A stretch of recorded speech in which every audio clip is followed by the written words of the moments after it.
नमो अनंताणं नमो सिद्धाणं नमो आयर्याणं नमो वत्साय नमो लोयस्य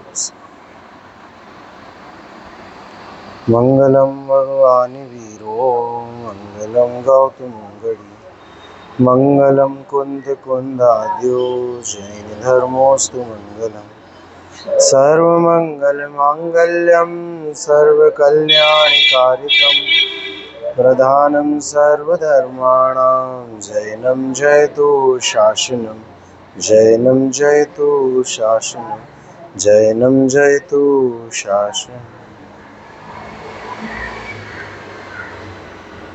देखिए, सुबह हमने विधान किया था, इसमें क्या लिया कि 10 लक्षण धर्म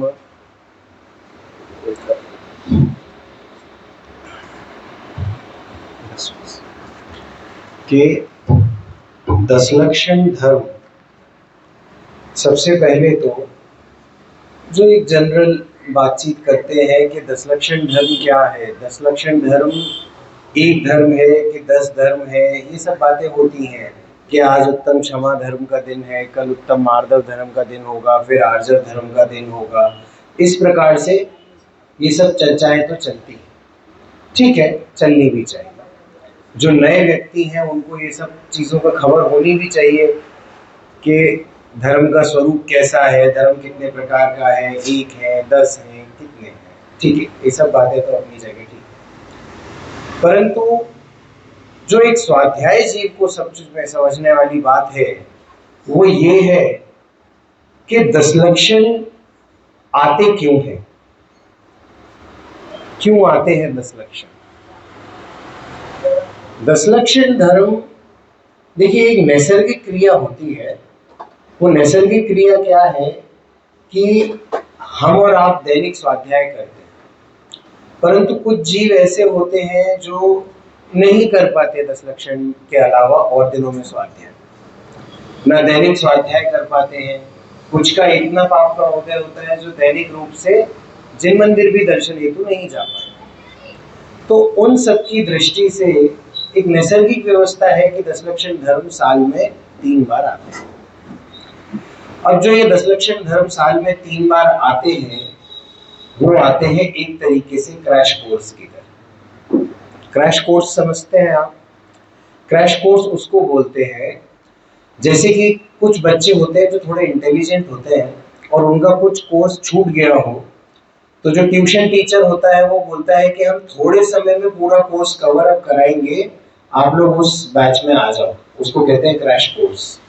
तो जो 10 लक्षण आते हैं ना 10 दिन के, वो एक तरीके का क्रैश कोर्स है कि भैया तुम दैनिक स्वाध्याय में नहीं आ पाते, कोई बात नहीं, परंतु इन 10 दिनों में आओ, 10 दिनों में आओ, स्वाध्याय करो, समझो जिनवाणी में क्या लिखा है, क्या होते हैं 10 धर्म। क्योंकि ये जो 10 धर्म है ना भैया, ये 10 धर्म वैसे तो अगर हम बात करें तो सामान्य जैन सदाचार के गुण हैं। जो सामान्य जैन सदाचार का नाम सुना है हमने कि भाई जैनों के कैसे आचरण होने चाहिए, दिन में भोजन, छानकर पानी, है ना, और नित्य देव दर्शन, हितमित प्रिय वचन बोलना, कम से कम कषाय के भाव रखना, ये सब जैन सदाचार है, ये धर्म की श्रेणी में नहीं आता। शुभ क्रिया का कोई फल नहीं है, शुभ भावों का फल जरूर होता है, परंतु शुभ क्रिया का तो कोई फल नहीं है। हम और आप सुबह आज पूजा कर रहे थे तो उसमें बार बार एक भैया द्रव्य ला के दे रहे थे, आप एक थाली से दूसरी थाली में द्रव्य चढ़ा रहे थे, इस क्रिया का कोई फल नहीं है। हमने भगवान के ऊपर कलशा ढारा, जल की धारा दी और फिर उनको स्वच्छ वस्त्र से परिमार्जन करके वापस वेदी में विराजमान कर दिया। इस क्रिया की कोई गिनती नहीं है कहीं पे। गिनती होती है हमारे और आपके भावों की, कि कैसे भाव है हमारे। देखिए क्या होता है, जिन मंदिर में जब हम दर्शन करने जाते हैं तो दर्शन तो होते हैं क्रिया से कि हाथ जोड़े जा रहे हैं, सर झुकाया जा रहा है, आंखें बंद हो रही है, ये सब क्रिया हो रही है, परंतु अंदर के भाव क्या चल रहे हैं। मोक्ष मार्ग प्रकाशक में अरिहंत आदि से प्रयोजन की सिद्धि, ये एक टॉपिक है। इस अरिहंत आदि से प्रयोजन की सिद्धि में काफी चीजें समझाई है कि अमुक अमुक प्रकार के जीव अलग अलग तरीके से अरिहंत भगवान से अपने प्रयोजन की सिद्धि करते हैं। मंदिर में दो तरीके के लोग आते हैं, एक आते हैं जो भगवान बनने आते हैं और दूसरे आते हैं धनवान बनने। तो हमारी और आपकी गिनती किस में होती है ये देखना है कि हम धनवान बनने आए हैं या भगवान बनने आए हैं। और यहीं पे बस भावों का अंतर है और कहीं कोई बड़ा अंतर नहीं है भावों का। हमारे और अपने जो अंदर के भाव हैं वो भाव ही बाहर की क्रिया है। और बाहर की क्रिया देखिए, बाहर की क्रिया हो सकता है एक सम्यक दृष्टि जीव और मिथ्या दृष्टि जीव की एक जैसी दिखे, परंतु भावों में जमीन आसमान का अंतर दिखे। क्या लिखते हैं ये जो हमने आज सुबह समुच्च जयमाला ली थी ना, उसका समुच्च पूजा की जयमाला है। देखिए क्या लिखते हैं, उत्तम, यहाँ पेज नंबर 5, उत्तम 10 लक्षण और धारू, कर्म दोष सब ही निर्वारू, अब इनकी जयमाला गाऊं, इन्हें धार धपुर शिव सुख पाऊं। उत्तम 10 लक्षण और धारू, में देखिए 10 लक्षण धर्म में सबसे पहले 10 लक्षण धर्म के अर्थ को समझना जरूरी है। क्षमा, मार्दव, आर्जव, सत्य, शौच, संयम, तप, त्याग, आकिंचन और ब्रह्मचर्य, ये धर्म के 10 लक्षण कहे गए। पर्यूषण नाम तो दिगंबरों में है ही नहीं। पर्यूषण नाम का कोई शब्द मैंने अभी तक जितने भी शास्त्र पढ़े हैं उसमें कहीं नहीं पढ़ा। अब वो कहां से आया इसका भी मुझे नहीं समझते आता है। श्वेतांबर पंथ से निकल कर आया है ये शब्द पर्यूषण, परंतु हमारा शब्द तो है 10 लक्षण धर्म महापर्व या 10 लक्षण महापर्व। नाम में ही है 10 लक्षण। ये ऐसे लक्षण है जो एक जीव को अपने अंदर पालने चाहिए और एक सम्यक दृष्टि जीव को सहज ही पलते हैं। या ऐसा माने कि ये 10 लक्षण जिसमें दिखते हैं वो जीव अंतरात्मा है, वो सम्यक दृष्टि है, मोक्ष मार्गी है। क्या लिखते हैं, उत्तम 10 लक्षण और धारू, कर्म दोष सब ही निर्वारू। जिसको कर्म दोषों से अलग होना है, कर्म दोषों से दूर होना है, वो व्यक्ति इन 10 लक्षण धर्म को अपनाएगा। पहली लाइन क्या लिखते हैं, एक देश श्रावक जन पालन करते हैं 10 लक्षण धर्म। एक देश और सर्वदेश, इसका क्या अर्थ होता है, एक देश का और सर्वदेश का। एक देश का मतलब होता है एक सीमा तक। हमारे दो प्रकार के व्रत होते हैं, अणुव्रत और महाव्रत। तो जो सम्यक दृष्टि जीव होते हैं उनको होते हैं अणुव्रत। सम्यक दृष्टि जीव यदि कोई व्रत ना ले तो वो क्या कहलाते हैं, अव्रती सम्यक दृष्टि। मतलब उन्हें कोई व्रत नहीं है। इसका मतलब ये नहीं है कि वो अभक्ष भक्षण कर रहे हैं और हिंसादी कार्यों में प्रवर्तित हैं। ये तो बहुत समझना पहले बहुत जरूरी है। आजकल एक भ्रांति हो गई है, अणुव्रती अपने आप को सम्यक दृष्टि समझने लगते हैं। मतलब जिन्होंने अणुव्रत पालने के क्रियाएं करी हैं, जो अणुव्रत में क्रियाएं होती हैं, वो क्रियाओं को पालना करना शुरू कर दिया है, तो वो अपने आप को सम्यक दृष्टि मानने लगते हैं। ऐसा 3 काल में नहीं होता। आत्मानुभूति बिना सम्यक दर्शन नहीं होता। सम्यक दृष्टि नाम ही तब पाता है जब उसे आत्मानुभूति हो जाती है।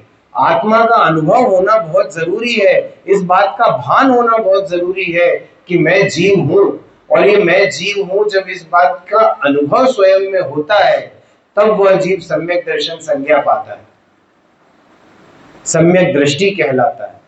और जब वह सम्यक दृष्टि हो जाता है तब वहां पर उसको अगर कोई भी व्रत नहीं है, उसने नियम से कोई भी व्रत नहीं लिया और 3 कषाय चौकड़ी का अभी भी सद्भाव है, तो वो अविरत सम्यक दृष्टि कहलाता है। क्या कहलाता है? अविरत सम्यक दृष्टि। 3 कषाय चौकड़ी हम समझते हैं।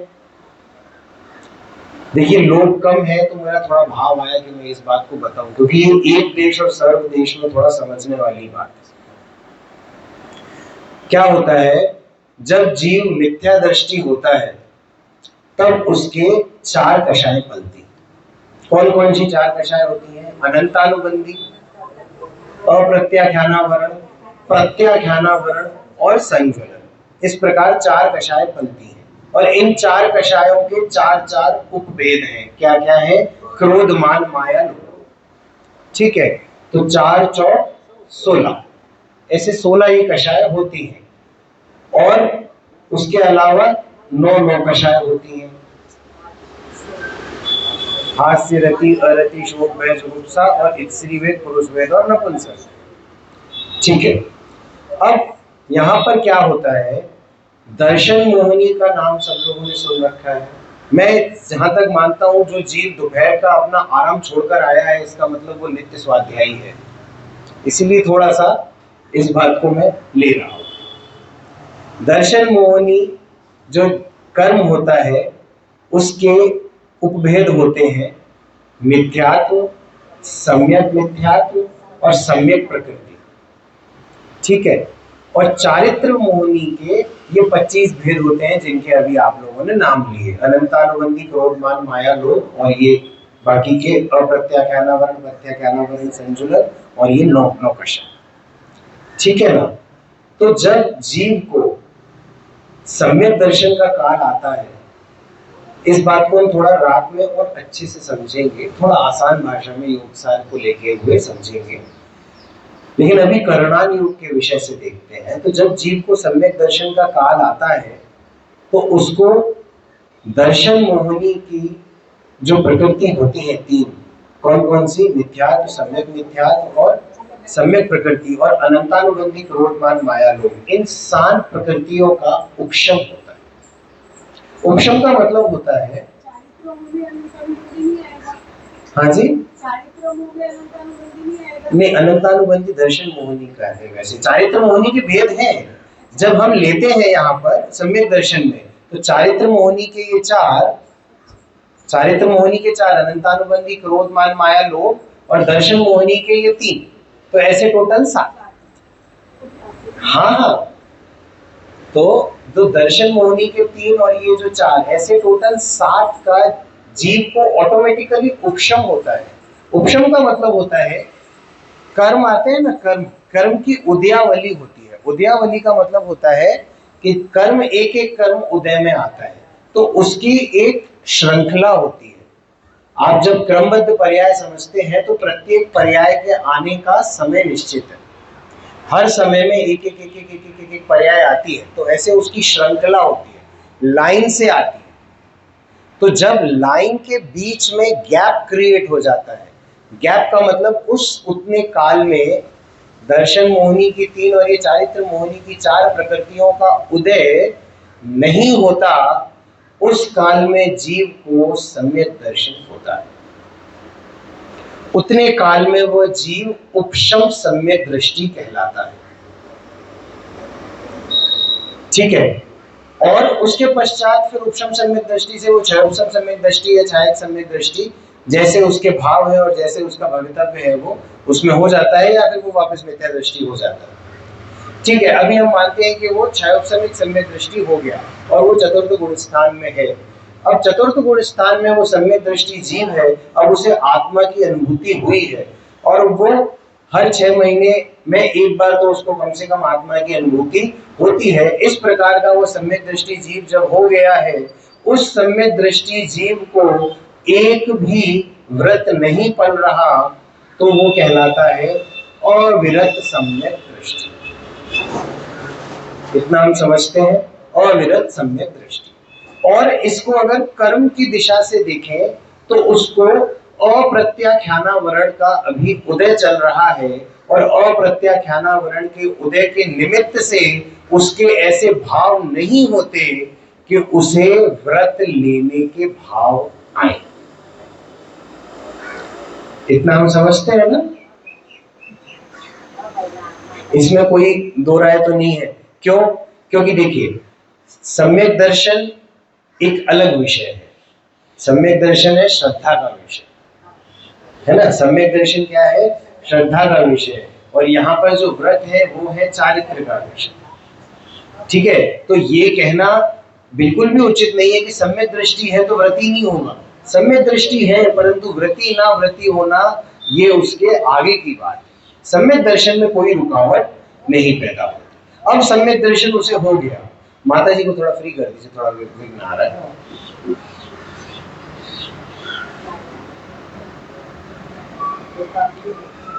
तो सम्यक दर्शन अब जीव को हो गया।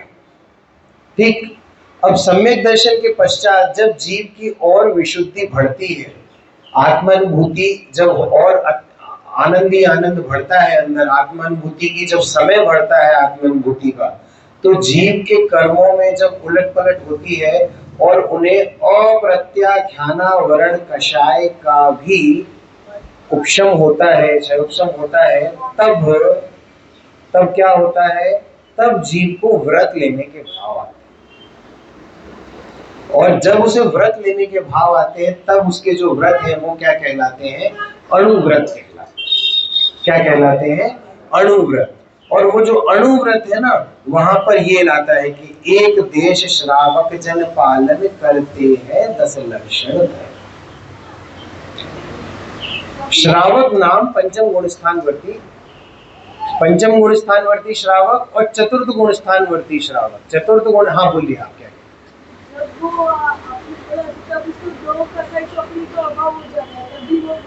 तब वो व्रत लेने के भाव आएंगे, वरना अणुव्रत लेने के भाव नहीं आएंगे।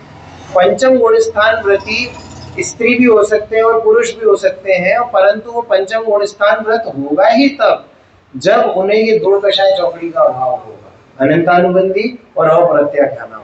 इसका अभाव होगा तब उन्हें व्रत लेने के भाव आते हैं। इसीलिए तो भावलिंगी जब संत होते हैं तब उन्हें 3 कषाय चौकड़ी का अभाव बताया। क्यों? क्योंकि उनके प्रत्याख्यानावरण का भी अभाव हो गया। प्रत्याख्यान का मतलब होता है त्याग और अप्रत्याख्यान का मतलब होता है एक देश त्याग। तो एक देश त्याग तो उसको हो चुका है जी, परंतु अब उसे एक और कदम आगे बढ़ना है और उनको प्रत्याख्यानावरण कषाय का भी अभाव हो गया, तो जीव को मुनि दशा लेने के भाव आते हैं। और तब ये दूसरी लाइन आती है, सर्व देश मुनि पालन करते हो जाते हैं वे निष्कर्ष। तो मुनियों को सर्व देश पालन होते हैं और श्रावक को एक देश पालन होते हैं। केवल आत्मचिंतन करते विषयों की अभिलाषा त्याग। अब ये जो लाइन है ना, ये श्रावक और मुनि दोनों पर लागू होती है। क्या लाइन है? केवल आत्मचिंतन करते विषयों की अभिलाषा त्याग। विषयों की अभिलाषा का त्याग बहुत जरूरी है। अभिलाषा का त्याग बाबूजी, विषय छूटे न छूटे वो बाहर की व्यवस्था है, परंतु अंदर से अभिलाषा टूट जानी चाहिए। विषय एक तृष्णा जीव को होती है। अभी जैसे हम लोगों ने साक्षात देखा, उस जीव को तृष्णा है धन की, है ना? धन मिल जाएगा तो भी वो तृष्णा खत्म नहीं होनी। परंतु हमारे मुनिराज है, उनके पास भी धन नहीं है और इनके पास भी धन नहीं है। बाहर की देखी जाए तो अवस्था तो एक जैसी है, न इनके पास धन है न उनके पास धन है, परंतु वहां विषय की अभिलाषा पुष्ट है अच्छी खासी, जिसके पास धन नहीं और जो धन की अभिलाषा रखता है। और यहाँ जिनके पास धन नहीं और जिन्हें विषय की अभिलाषा भी नहीं है, ऐसे जीव क्या करते हैं? केवल आत्मचिंतन करते। आत्मचिंतन, ये देखिए मुख्य चीज क्या है? मुख्य चीज तो आत्मचिंतन है। इसीलिए वहां पर केवल शब्द का प्रयोग हुआ है। केवल ज्ञान जब होता है ना बाबूजी, राकेश भाई, केवल ज्ञान, केवल ज्ञान क्या होता है? केवल ज्ञान ही ज्ञान, ज्ञान ही ज्ञान। अब उस जीव को कुछ और करना नहीं है, मात्र ज्ञान ज्ञान ज्ञान, अनंत अनंत अनंत अनंत अनंत अनंत अनंत ज्ञान ज्ञान, बस और ज्ञान। इसीलिए वहां शब्द प्रयोग किया गया केवल। तो उसी प्रकार से यहाँ आत्मचिंतन, देखिए आत्मचिंतन आप बाहर की कोई और कार्य करते हुए भी कर सकते हो। होता है कि नहीं होता है उपयोग? उपयोग ऐसा होता है नीरव भाई, भोजन कर रहे हैं परंतु पता ही नहीं पड़ा कितनी रोटी खा गए। क्यों? क्योंकि अंदर कुछ और ही चल रहा है। अभी ये गाड़ी बुला रहे थे, ये गाड़ी निकालूं कि नहीं निकालूं, ऑटो बुला लूं कि नहीं बुला लूं, और साइड में मैं खड़ा होकर कुछ बोल रहा था। इनका उपयोग ही नहीं होता। नहीं तो उपयोग की बात क्या? उपयोग के अंदर में तो आत्मचिंतन चल रहा है।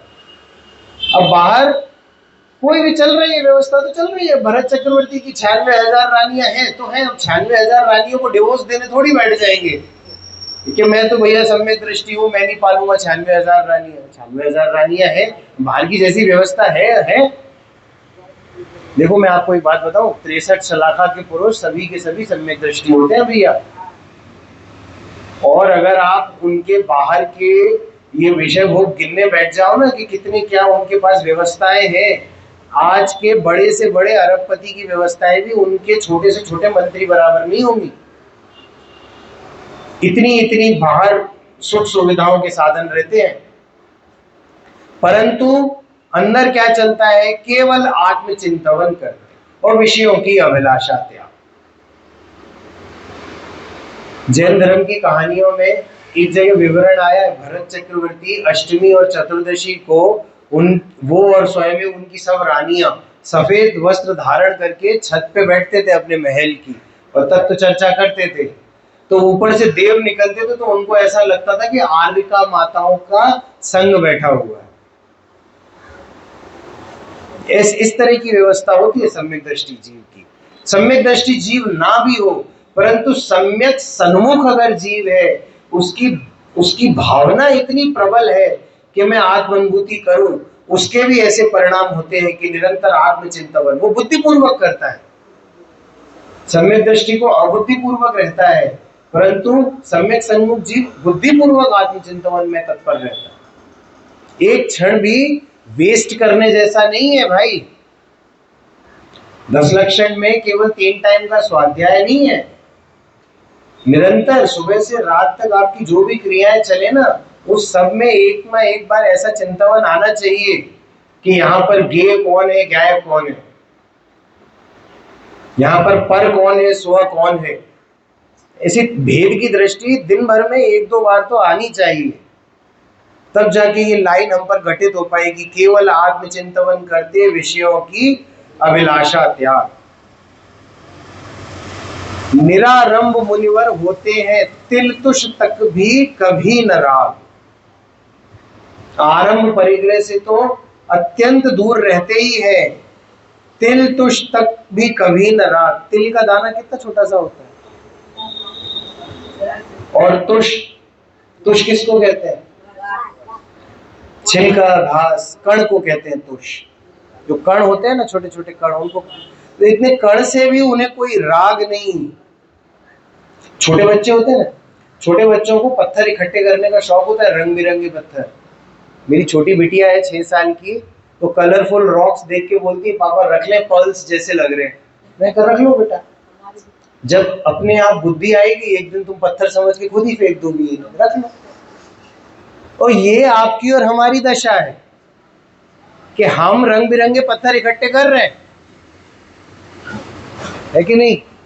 कोई चमकीला पत्थर इकट्ठा कर रहा है, कोई कैसा पत्थर इकट्ठा कर रहा है। किसी को बड़े पत्थर का शौक है, किसी को छोटे पत्थर का शौक है, किसी को पत्थर को सोने में जड़वाने का शौक है।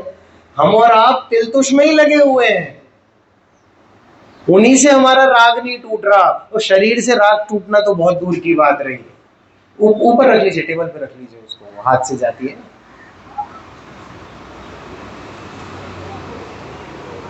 तो ये हमारी और आपकी ऐसी व्यवस्थाएं बन रही हैं। और यहाँ पर मुनिवर के लिए क्या लिखते हैं? तिल तुष्टे भी राग नहीं है।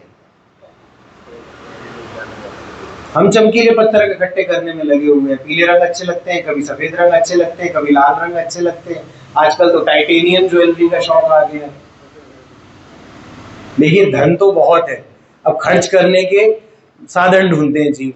उन्होंने बोला पहले चांदी अच्छी लगती थी, चांदी से महंगा सोना है, सोना अच्छा लगने लगा, सोने से महंगे टाइटेनियम है, उससे अच्छे लगने लगे वो हीरा है, हीरे से भी कुछ और अच्छा लगने लगेगा, फिर उस पर खर्च करने लगे।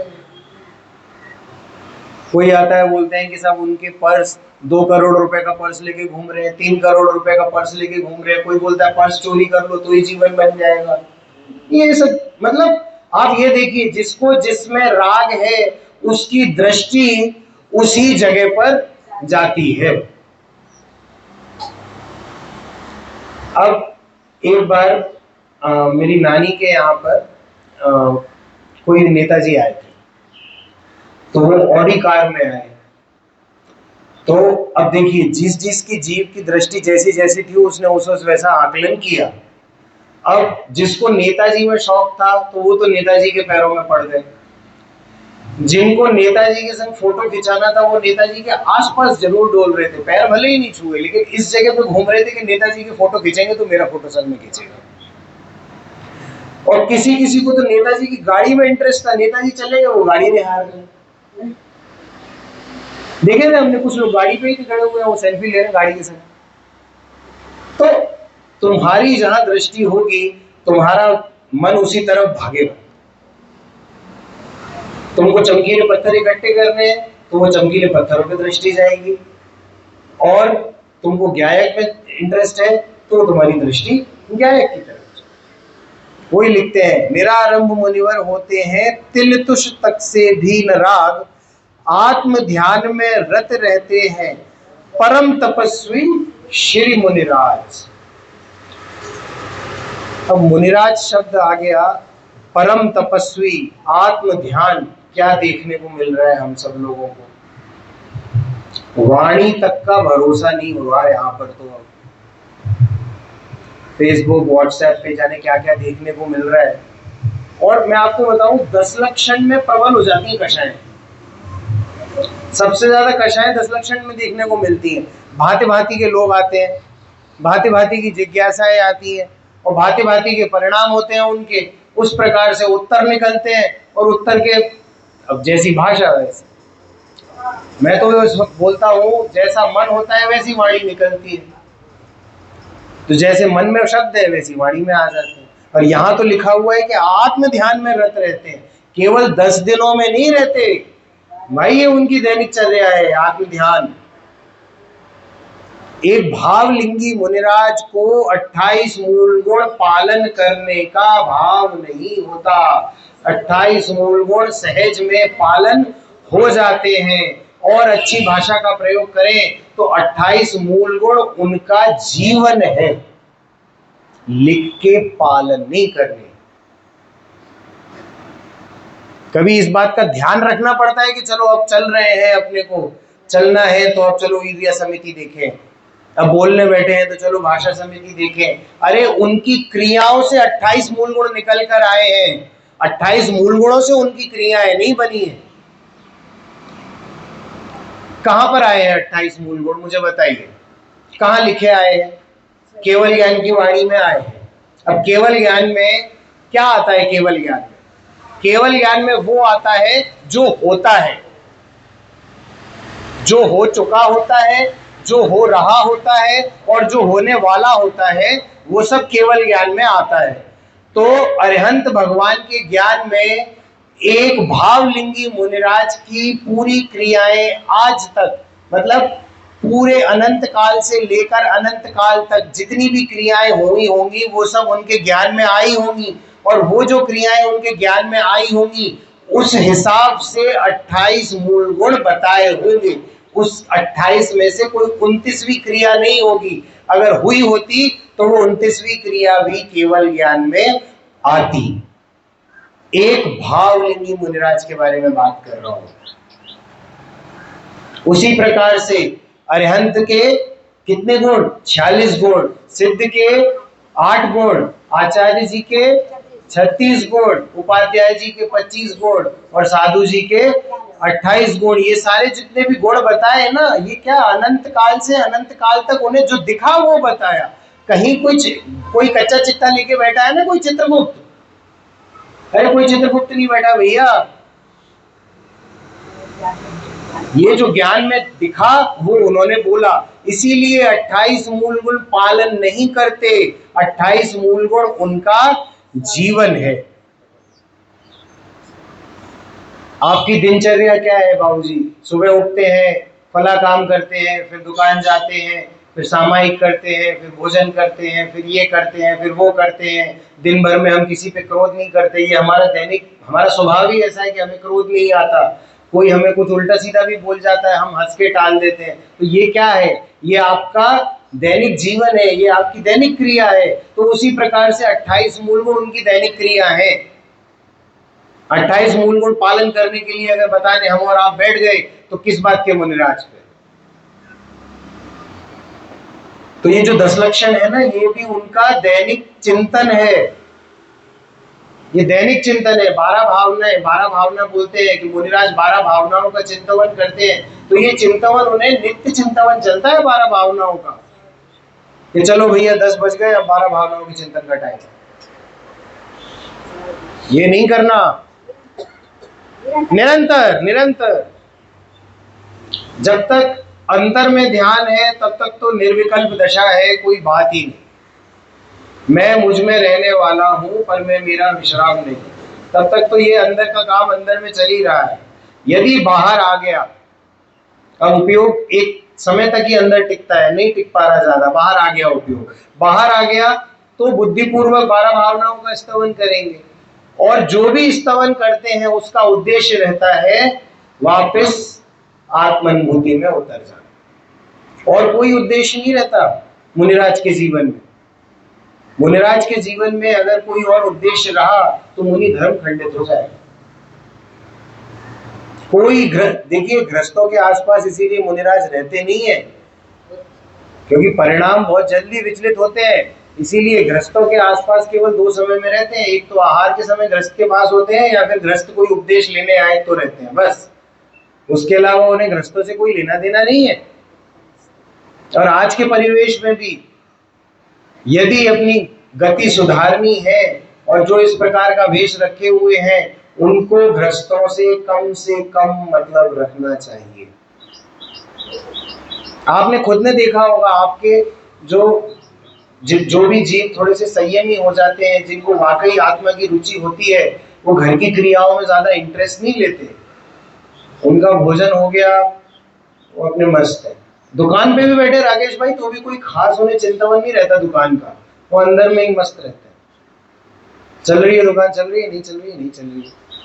जब चल रही थी तब मैं चलाने वाला नहीं था, अब नहीं चल रही है तो मैं चलाने वाला नहीं हूं। फर्क क्या पड़ा? ग्राहक आता है तो वो अपने भवितव्य से आता है, चीज जाती है मेरी दुकान से तो वो अपने भवितव्यता से जाता है। ये चिंतवन वाकई चलता देखा है मैंने। निहालचंद जी सोगानी, कलकत्ता वाले, अरे दौलत राम जी तो चले गए, यहाँ तो सोगानी जी के तो दशरथ हैं, कई लोग जानते हैं, उन्हें देखा है लोगों ने। उनके पुत्र से एक बार ऐसे ही मिलना हुआ हमारे ससुर साहब का, राजकुमार जी बोला हमारे ससुर साहब है, तो उन्होंने बताया कि अपने जीवन, उनके जीवन के बारे में कुछ बताइए, कैसे क्या रहते थे वो सोगानी जी। बोले थे, उनके पुत्र बोलते हैं आधे पागल थे पापा तो, उन्हें ये होश ही नहीं रहता था। भोजन की थाली पे बैठ गए, सामने भोजन की थाली आ गई हो तो सोच रहे अपने कुछ, भोजन की थाली आई और हट गई, बोले पापा भोजन कर लिए? बोले हाँ कर लिए। बोले सच में ऐसा करते थे कई बार? तो हम बोलते हैं वो आधे पागल नहीं थे, वो पूरे ही पागल थे कि वो अपनी अंदर मस्ती में रहना चाहते थे। उन्हें संसार पागल लगता था। जो संसार की क्रियाओं में अपने आप को कर्ता मानने की बुद्धि जो लेकर बैठा हुआ है, वो जीव पागल है। तो अपने अंदर मस्ती में मस्त है, जो कार्य हो रहा है होने दो। टोडरमल जी साहब का विवरण आता है, तब आता है एक उसमें कि जब सम्यक ज्ञान चंद्रिका का लेखन चल रहा था तो उनकी माता जी ने 6 महीने तक खाने में नमक नहीं डाला था, और नमक नहीं डाला और वो आते थे, भोजन करते थे और चल देते थे। एक दिन बोले कि माँ आज तुमने खाने में नमक नहीं डाला, तो मम्मी क्या बोलती है उनकी, आज तेरा शास्त्र पूरा हो गया। बोले आपको कैसे पता?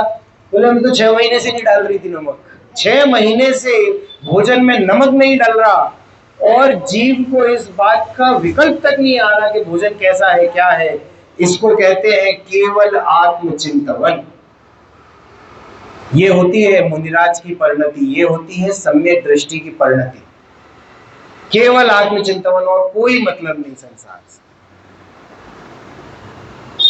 क्या बोलते हैं, आत्म ध्यान में रत रहते हैं परम तपस्वी श्री मुनिराज, ये 10 उत्तम धर्म पाल कर पा लेते हैं निज पद राज। उसके बाद देखिए महत्वपूर्ण पंक्ति, पहले सम्यक दर्शन लेते फिर व्रत धारण करते हैं। जो हमारी पिछले 30 मिनट से चर्चा कर रहे हैं कि पहले सम्यक दर्शन लेना है। मैंने सुबह भी बताया था, जब जब जिन दर्शन करो, जब जब स्वाध्याय में बैठो, एक उद्देश्य लेके बैठो कि सम्यक दर्शन लेके उठना है। क्या होता है देखिए, जब जब आत्मा की बात आती है ना, हम आत्मा को एक सामने अलग खड़ा करके फिर बात करने लगते हैं। जैसे इंग्लिश में बोलते हैं ना, थर्ड पर्सन, किसी और की बात हो रही है, हम वैसे बात करते हैं। हम कभी इस बात को सोचते ही नहीं है कि आत्मा शब्द आया है तो ये मेरी बात हो रही है। इस बात पे कभी भी ध्यान नहीं जाता। ये जिस दिन जाने लगेगा ना, उस दिन केवल आत्मचिंतन के भाव भी जाने लगेंगे। क्यों? क्योंकि पहले सम्यक दर्शन लेते फिर व्रत धारण करते हैं। क्योंकि यदि मैं पहले व्रत धारण कर लूंगा तो ये मेरी जितनी क्रिया कांड है ना, वो सब बाल तप की कैटेगरी में चली जाएगी। बाल तप सुना है? छेड़ाला में आया है बाल तप। बाल तप किसको बोला है? मतलब तुम इतनी कड़ी तपस्या कर रहे हो, 1 साल तक खड़े रहो, कोई भोजन नहीं, कोई पानी नहीं, निर्जला उपवास करो और सब करो, और सम्यक दर्शन नहीं है तो सब कुछ पानी में चला जाएगा। कोई कोई कोई काम की नहीं है वो क्रिया, कैसी भी क्रिया वो काम की नहीं जब तक तुमको सम्यक दर्शन नहीं। इतना महत्वपूर्ण है सम्यक दर्शन। इसीलिए यहां पर ये जो पहले लगाया ना, उत्तम उत्तम उत्तम उत्तम, ये सब सम्यक दर्शन के सूचक है। सम्यक तो बिना ना अणुव्रत व्रत का नाम पाता है, ना महाव्रत व्रत का नाम पाता है। रावण का विवरण आता है जब पद्म पुराण में, तो रावण भी केवली भगवान की वाणी सुन रहे थे, तीर्थंकर की नहीं, केवली भगवान की वाणी सुन रहे थे। तब सबने अपने अपने भावों के अनुसार व्रत लिए। हनुमान जी भी थे, हनुमान जी ने भी व्रत लिए। हनुमान जी भी अनुव्रती होके लौटे थे वहां से। परंतु रावण को अंदर से खेद हो रहा था। रावण बोलते हैं कि मुझे अनुव्रत लेने का भाव क्यों नहीं आ रहा है, मुझे अनुव्रत लेने का भाव क्यों नहीं आ रहा है? इसीलिए नहीं आ रहा है क्योंकि वहां क्या था, विषयों की अभिलाषा का त्याग नहीं था उस समय। वो भी कम भक्ति वाले तो नहीं थे, भक्ति का विवरण सुन ही रखा है सबने। रावण की किस प्रकार भक्ति करते थे रावण, तीर्थंकरों की कैसी भक्ति करते थे, नस का तार बना लिया वीणा का, लेकिन भक्ति नहीं रुकने दी। इस प्रकार की भक्ति आप और हम कर सकते हैं भैया? मैं आपसे 10 मिनट लगातार ताली बजाने को बोलूंगा तो आप थक जाओगे।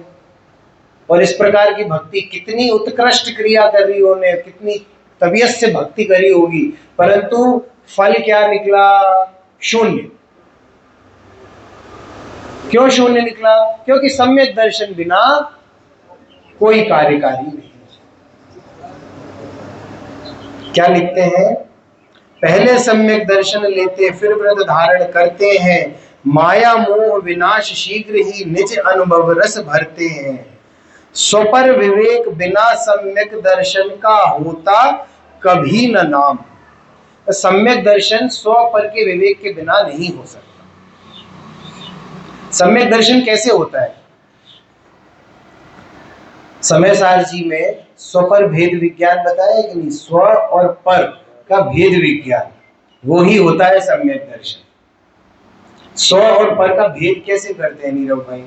दो कुर्ते हैं, दोनों येलो कलर के हैं, ठीक है, एक ही साइज के हैं, अब आपका कौन सा है आप कैसे समझोगे? तो कुछ लक्षण बताएंगे कि ये लक्षण अगर दिखे तो वो तुम्हारा है, तो तुम अपने लक्षण ढूंढोगे उस कुर्तों में, दोनों कुर्तों में ये लक्षण वाला है और ये लक्षण वाला है, तो ये कुर्ता मेरा है, ये कुर्ता मेरा नहीं है। तो उसी प्रकार से तुझे आत्मा के लक्षण बताए, ज्ञान दर्शन चेतना वाला जो है वो तू है। अब अपना अवलोकन कर, अपना अवलोकन कर और देख उसमें कि भाई ज्ञान है क्या? बोले हाँ साहब ज्ञान है, मैं जान पा रहा हूँ, ये जानने की जो क्रिया कर रहा है वो जानने वाला ही मैं हूँ, तो ज्ञान तो है। दर्शन गुण है क्या? बोले सामान्य प्रतिभास होता है, दर्शन गुण भी है। कि चारित्र गुण है क्या? हाँ बिल्कुल है, कि मैं श्रद्धा कर सकता हूँ, कि मुझे इस बात की श्रद्धा है। अभी अभी क्या श्रद्धा है? कि ये जो कुर्सी पे विराजा हुआ 80 किलो का भारी सा शरीर है वो मैं हूं। श्रद्धा, देखो श्रद्धा का काम तो श्रद्धा करना है, चाहे वो गलत हो चाहे सही। ये तो दर्शन और ज्ञान का काम है कि श्रद्धा को सही राह पे लेकर आए, परंतु श्रद्धा तो श्रद्धा करेगी। तो इस प्रकार से ये तीनों गुण तो पाए जा रहे हैं। अगर श्रद्धा ज्ञान और चारित्र तीनों गुण पाए जा रहे हैं, इसका मतलब जिसमें ये तीन गुण पाए जा रहे हैं वो तो है जीव। और जो स्पर्श रस गंध वर्ण ये चार गुण जिसमें पाए जा रहे हैं वो है पुद्गल। तो अब इस शरीर का आकलन करने बैठ गए कि इसका स्पर्श हो सकता है, इसका रंग है, इसमें गंध भी आती है और इसका कोई ना कोई स्वाद भी होगा। तो इसमें ये चार गुण पाए जा रहे हैं। तो ये हो गया शरीर और मैं हो गया जीव, ये हो गया पुद्गल, मैं हो गया जीव, तो ये हो गया मेरा स्व और पर का भेद ज्ञान। अब इस ज्ञान पे ही मंथन होना चाहिए निरंतर। जब इस ज्ञान का मंथन होगा, भेद विज्ञान की कला को आप लगातार लगातार लगातार लगातार इसका मंथन करोगे तो एक दिन आपको सम्यक दर्शन भी हो जाएगा। देखो भान होते होते ही भान होता है।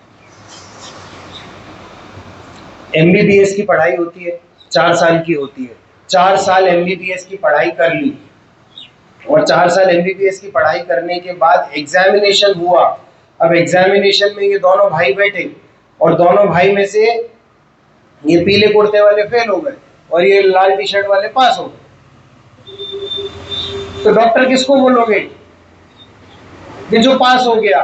4 साल पढ़ाई दोनों ने बराबर की है। अभी ज्ञान का आकलन करने बैठ जाऊं तो हो सकता है पीले कुर्ते वाले ज्यादा अच्छा ज्ञान दिखा दे, परंतु डिग्री जिसके पास होगी डॉक्टर तो उसी को बोला जाएगा। उसी प्रकार से तेरी क्रियाएं जितनी भी होती रहे, कोई भी आकलन नहीं है जब तक तुझे सम्यक दर्शन नहीं है। एक से एक ज्ञानधारी है, इतना इतना ज्ञान है बाबूजी, क्या बताऊं मैं आपको। हमारे ग्वालियर में ही एक इंग्लिश के प्रोफेसर है, टीचर है, उन्होंने एक बार हमारे बड़ा सा एक सभा हॉल है, चैम्बर ऑफ कॉमर्स कहते हैं उसे, तो वहां पर उन्होंने इस बात का प्रेजेंटेशन दिया था कि 20-22 लोगों से अलग अलग बोला अपने अपने नाम और अपने अपने टेलीफोन नंबर्स बताइए। तो उन्होंने सबके नाम और टेलीफोन नंबर्स सुन लिए, थोड़ी देर के लिए बाहर गए। उस समय मोबाइल नहीं चलते थे, तब की बात बता रहा हूँ मैं।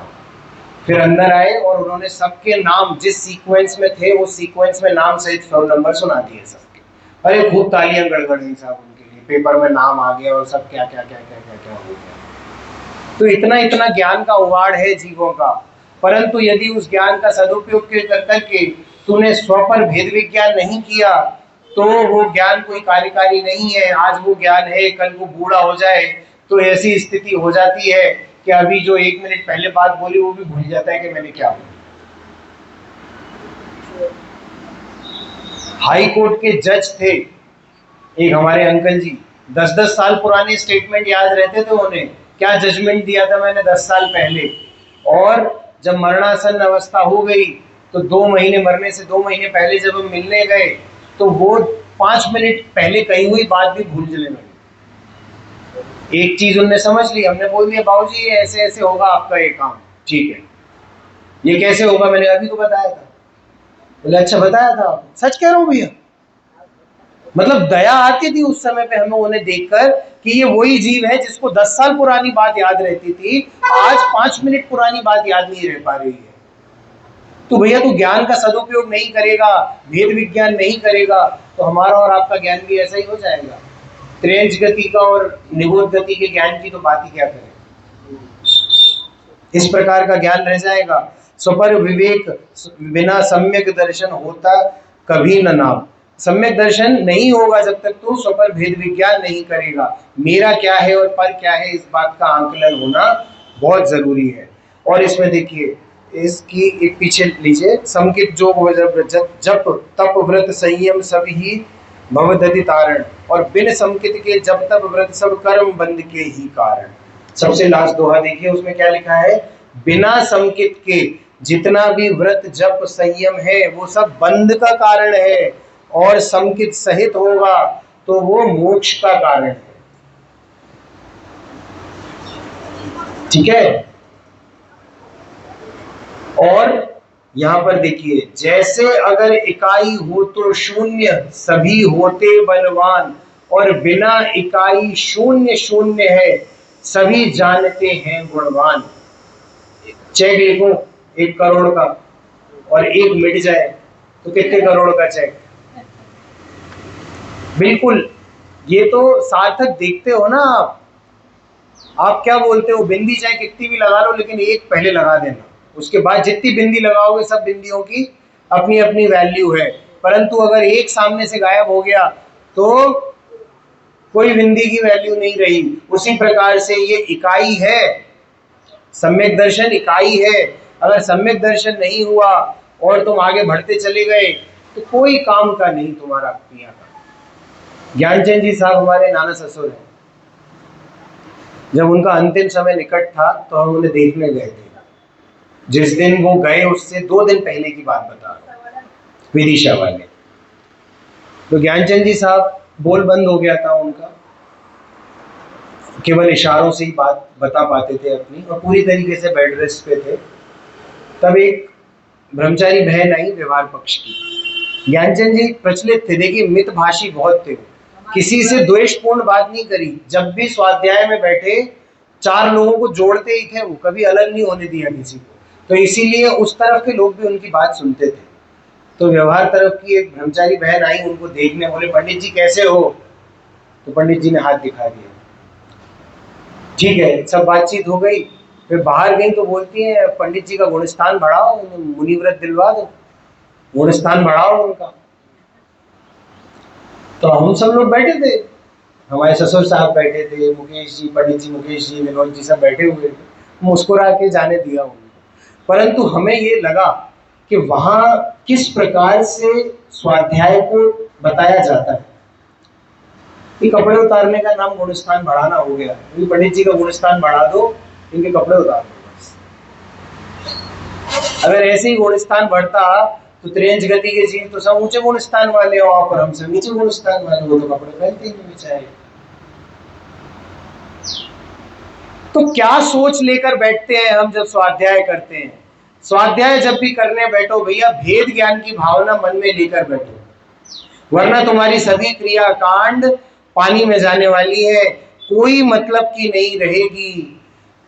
ज्यादा से ज्यादा देखिए, एक मिथ्या दृष्टि को जितना पुण्य हो सकता है उतना पुण्य हम और आप भोग चुके हैं कईयों बार।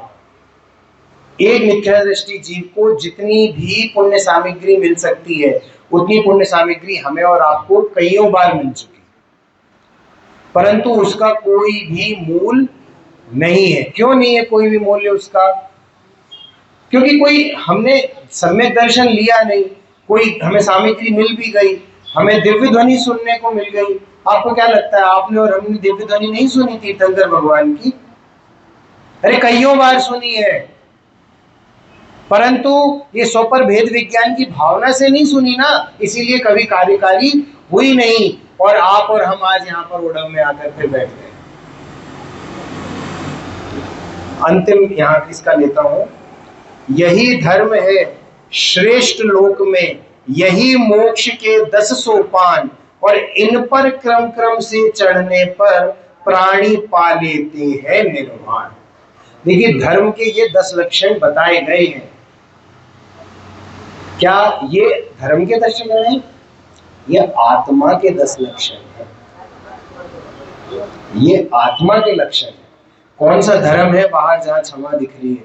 क्षमा कौन पालेगा? आप पालेंगे या कोई बाहर हवा पालेगी? हम पालेंगे। मार्दव कौन पालेगा? मैं पालूंगा। आर्जव कौन पालेगा? मैं पालूंगा। इसीलिए यहाँ पर लिखा, क्या लिखा है कि क्रम क्रम से चढ़ते हुए 10 सोपान। सोपान का मतलब होता है सीढ़ियां। तो ये जो ये 10 सोपान है ना, क्रम क्रम से हम आगे बढ़ते जाएं, और ये सारे 10 के 10 गुण है, ये मेरे अंदर है। मैं इन गुणों का अनुसरण करूं, और इन गुणों का अनुसरण निश्चय से करूं। क्षमा किसको करना? हम और आप बाहर किसी को क्षमा करने के लिए है क्या? अरे पर की क्रिया है, पर की क्रिया में कर सकता नहीं। क्षमा किसको करना है भैया? अपने आप को क्षमा करो। अनादिकाल से तुमने खुद पर दया नहीं करी है, खुद पर दया करो। खुद पर दया करोगे तो प्रकृति भी तुम पर दया करेगी, वरना तो कुछ होना जाना नहीं है। तो इस प्रकार से 10 लक्षण का स्वरूप हम आने वाले 10 दिनों में समझेंगे। अभी की बात को यहीं विराम।